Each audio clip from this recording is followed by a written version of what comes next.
Hey there, Jim Johnson for Accent Help here.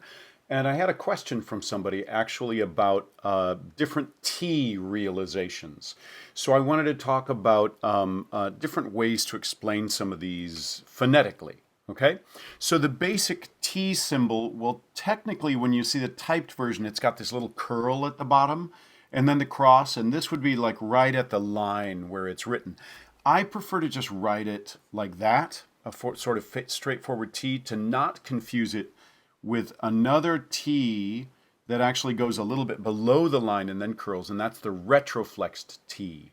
That's the thing that you may be used to from something like a more of an Indian or a Pakistani dime, dime, where the tongue tip curls back a little bit onto the roof of the mouth. So I'm going to stay away from utilizing these that actually have the curl on them unless I'm talking specifically about the retroflexed one. So I'm just going to go with this straightforward T to start with. So that's the real basic symbol. So some of the other T's that occur that are really commonly represented are a T with aspiration, meaning it's got an explosion to it. So you might think of top. Now, this doesn't mean that it's not aspirated. However, there is another symbol that does mean that it's not aspirated. So this little sort of corner that's on there, that little corner diacritic that's up in here, that corner diacritic means no audible release. So it means that we don't get to hear the explosion, so basically no explosion. So this would be what a lot of us do for something like but at the end of a word. Now I'm going to come back to that and talk about it a little bit more. So this means no audible release. This means we've got aspiration on it, but, for example. And so this one theoretically could mean, well, we just haven't defined what's happened to the T. It can also mean that it's got light aspiration. Because, for example, you might use this one to describe the T in the word top. So put your hand in front of your mouth and feel that T go top. And feel how much you get that airflow hitting your hand. Top. Most English speakers, not all, but most native English speakers, they have a good deal of aspiration on their plosives. Some don't. So there are some speakers who will do something more like top, top, top, where you don't get as much. Where native English speakers very commonly do this same thing is if you put an S before it and you say stop, top, stop. Feel those two. Feel that with your hand. You are likely to notice that when you put the S in front of that T, you don't get as much aspiration on it. So this would be a good representation of that T. This would be a good representation of the one that has the more aspiration, the top.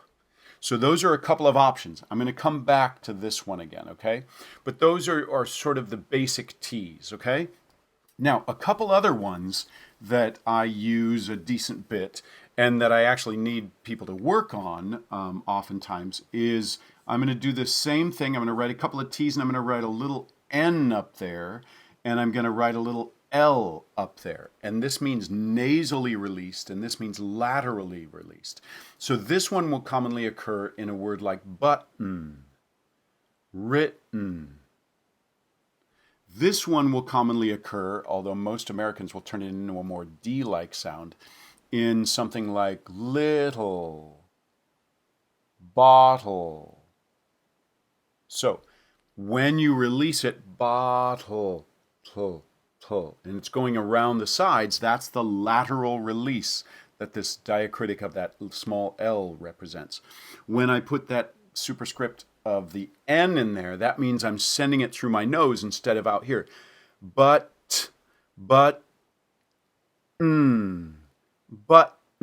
so I'm exploding it through my nose. Now I do find it's becoming more and more common with younger generations to not do that nasal release very commonly. They will tend to do something like button, the buttons.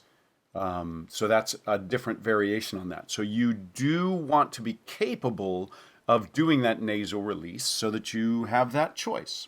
Okay, so a nasal release version of it and a lateral release version of it. There are some other little tweaks that we could kind of give to this one, but again, I'll come back to that. Okay, a couple other ones that I use on occasion. Well, most of the time when we're talking about a T, there's a diacritic that I don't actually want to use with it, but is usually what's going on. So it's a diacritic that's like this little box underneath it without a top on the box. And this one means apical, the apex, the tip. So the tip of the tongue, that's how a T usually happens. So I don't tend to ever use that because I'm usually, the thought is that it usually is apical. Usually is the tip of the tongue that does it. But one that I will commonly use is that same thing, but now I'm going to put a lid on that box. And this means laminal, which can be like, what the heck does that mean? But it means basically move it onto the blade of the tongue. So this is that sort of dull T that you will hear in many accents, like a New Yorker saying, yo, take your time, take your time. Part of what's going on is you're moving it from being the tip of the tongue, take your time, to the blade of the tongue, just onto the top of the tongue. Take your time. Yo, you're going to take your time on that? Take it. Tell time. Or don't drink dairy, Dave. Same thing on a D. That same kind of thing going on. So that is laminal, basically moving it onto the blade of the tongue, a dull T sound. Now another one that may be happening in that same moment, it really may be both of these happening too. Now I'm going to not put a bottom on the box, and that means dental. So this is one that people commonly do if it's followed by a TH, for example. But these, so say, but these, and now hold on to that T, but prep to say, but these. Notice where that T happened? It's likely that it both moved onto the blade and it also moved the focus of it more onto your teeth. So it's very possible that both of those happen simultaneously. Theoretically, you're only really supposed to use one diacritic. Kind of hard to write both of these underneath it anyway. So you have to choose what is that most indicative of. Okay? Is it mostly that it's moving onto the blade, or is it mostly that it's moving onto the teeth? It's being dentalized. So those are a couple other ones that I will use on occasion to describe it, okay? Another one that I want to throw in now is a very common T realization that is the T between vowels, or a D between vowels. So Betty bought some butter. I will tend to use this tapped R, or the tap or flap R. I kind of hate to even call it an R because sometimes that confuses people because they're like, I thought it was a T. Here's an issue that I've got is when people want teachers want their students to work on their T's, and so they go, Betty bought some butter. But the problem is nobody speaks that way. So I don't want them to go from Betty bought her all the way to Betty bought her. So I want to do this one, but devoiced. So that's a diacritic meaning devoiced, that tap or flap R, devoiced. So this would be Betty bought her butter. This would be Betty bought her butter. I much prefer to think of it this way because we're not after this with this heavy aspiration, Betty bought her butter, because humans don't speak that way, right? So we don't want to have the speech training leading people towards something that is outside of what they actually want to depict on stage. Right, so that's another T realization. The other major T realization that I think is incredibly important to mention is the glottal, right? So you can have a glottal realization, and this would be the stereotype of the Cockney little bit of luck. What about that T that gets stopped here in the throat? Water, Betty bought. So getting stopped in the throat.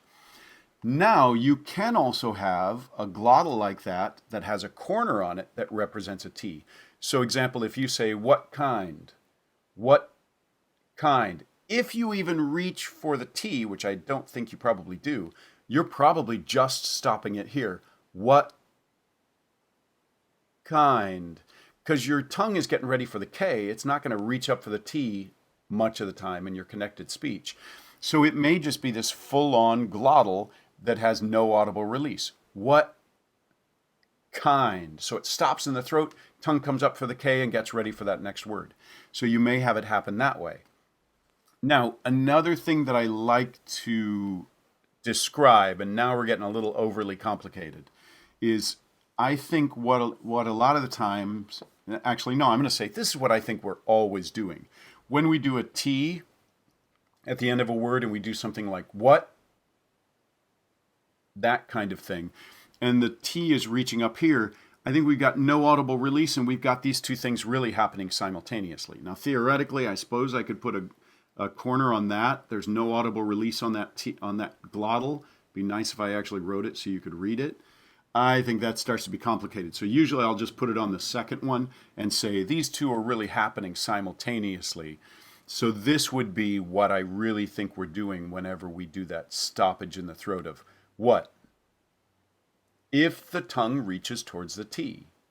So we're not doing an audible release and we're really doing both of these simultaneous.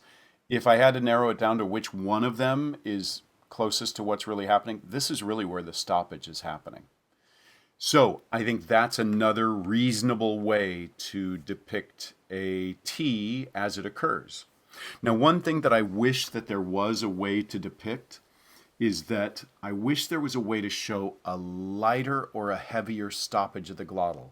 So here's a question I've got. If anybody has an idea for how to depict this, because in a Cockney accent, you will tend to hear a stronger glottal. What about? Whereas in a Newcastle accent, you will tend to hear a lighter glottal. What? You'll tend to hear that same kind of stoppage, but it won't be quite as what?